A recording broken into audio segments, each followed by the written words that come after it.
We have one senior speaker today, and it's from Lucy Gratz. And I met Lucy my sophomore year, and immediately I knew she was a very impressive but also caring person right away. She's a great leader in the classroom, debate club, the dorm, the lacrosse field, or anything else she is doing. For example, sophomore year with Mrs. Batt in English class, everybody wanted Lucy to peer review their paper because we knew it was an automatic A if she was the one who helped you. And even with all her noteworthy qualities, one thing that I admire about her most is how much she cares for and is there for her best friends. It's definitely a great thing to be best friends with Lucy, and we're excited to hear what you have to say. Please welcome Lucy Gratz to the stage. Thank you, Tyler, and good morning. For as long as I can remember, I have always been fascinated by stories. Some of my first memories are of my father telling bedtime stories to me and my brothers, stories that he made up as he told them. His imagination's portrayal of Benjamin Turtle, Warren the Weasel, and Lily Frog introduced us to a creative world we'd explore for years, painted with mythical creatures, daring adventure, and friendship shared by these intrepid travelers. As I grew, my love for stories deepened through reading. My grandmother nurtured that passion, filling my hands with book after book from their home library. Each summer, I sat with my grandfather on the porch, watching my brothers play tennis as he told stories of our family and his childhood, ones I'd heard a dozen times but still loved all the same. And as much as I cherished the stories of others, I began documenting my own, starting a journal as a child and now filling over 18 volumes spanning the past decade of my life.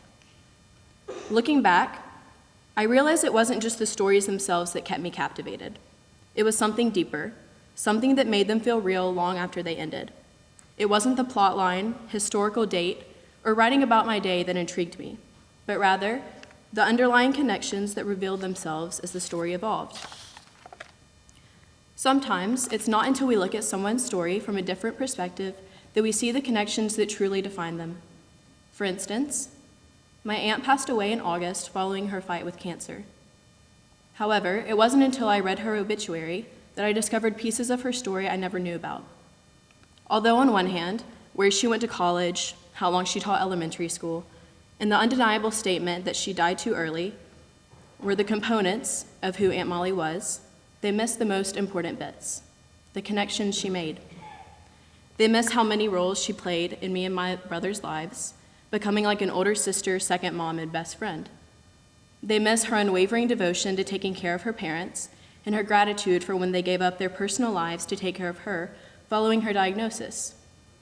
They miss her playful spirit, the way she filled every room with laughter, and the phrases she'd say that only we truly understood. Evidently, Aunt Molly's story isn't much of a story without her connections. Additionally, as many of you know, Emmy and I are best friends. But such a connection wouldn't exist without our freshman year. We attended an all-girls boarding school in Virginia and faced some of the hardest months of our lives. But if you looked at the story of our friendship, you'd see that yes, we transferred here after a tough experience, and yes, we went through things that left us shaken in ways only we truly understand. But you'd miss the most important part, that she knows everything about me and I know everything about her. Without the details, you wouldn't understand why I have a speech written in my journal for when I'm the maid of honor in her wedding, and it would seem odd as to why we spend every moment of our lives together. Again, our story is missing substance and meaning without understanding our connection. So maybe my two-person book club with my grandmother didn't just encourage my love for literature, but deepened my love for her. And maybe my father's bedtime stories didn't just spark my imagination, but built a bridge, connecting me to my brothers and us to our dad. And maybe some tough experiences are worth it, not just for the lessons they teach, but for the friendships they create. Because true connection isn't built in knowing the skeleton of someone's story. It's found in knowing the soul.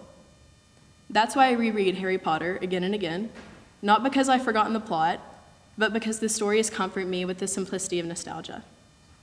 That's why I journal, not to record my days, but to make sense of them. And that's why I read scripture, not just to study the life of Jesus, but to strengthen my faith in God.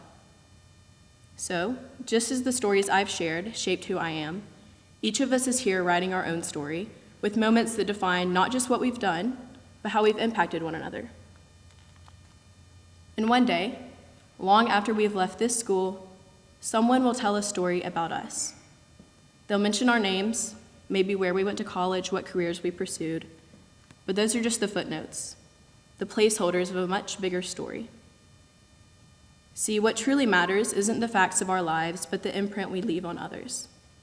Years from now, no one will remember the exact words spoken in a late-night dorm conversation, but they will remember how it felt to have someone truly listen.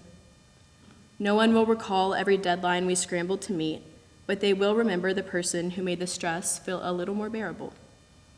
And no one will remember every detail of our class discussions, but they will remember the person who made them feel smart enough to speak up. And so, our challenge is this: to live in a way that when people tell our stories, they don't just list the details. They feel the weight of our presence, the depth of our relationships, the imprint we left behind. For all those stories, to my dismay, are forgotten with the passage of time, connections are eternal. Thank you.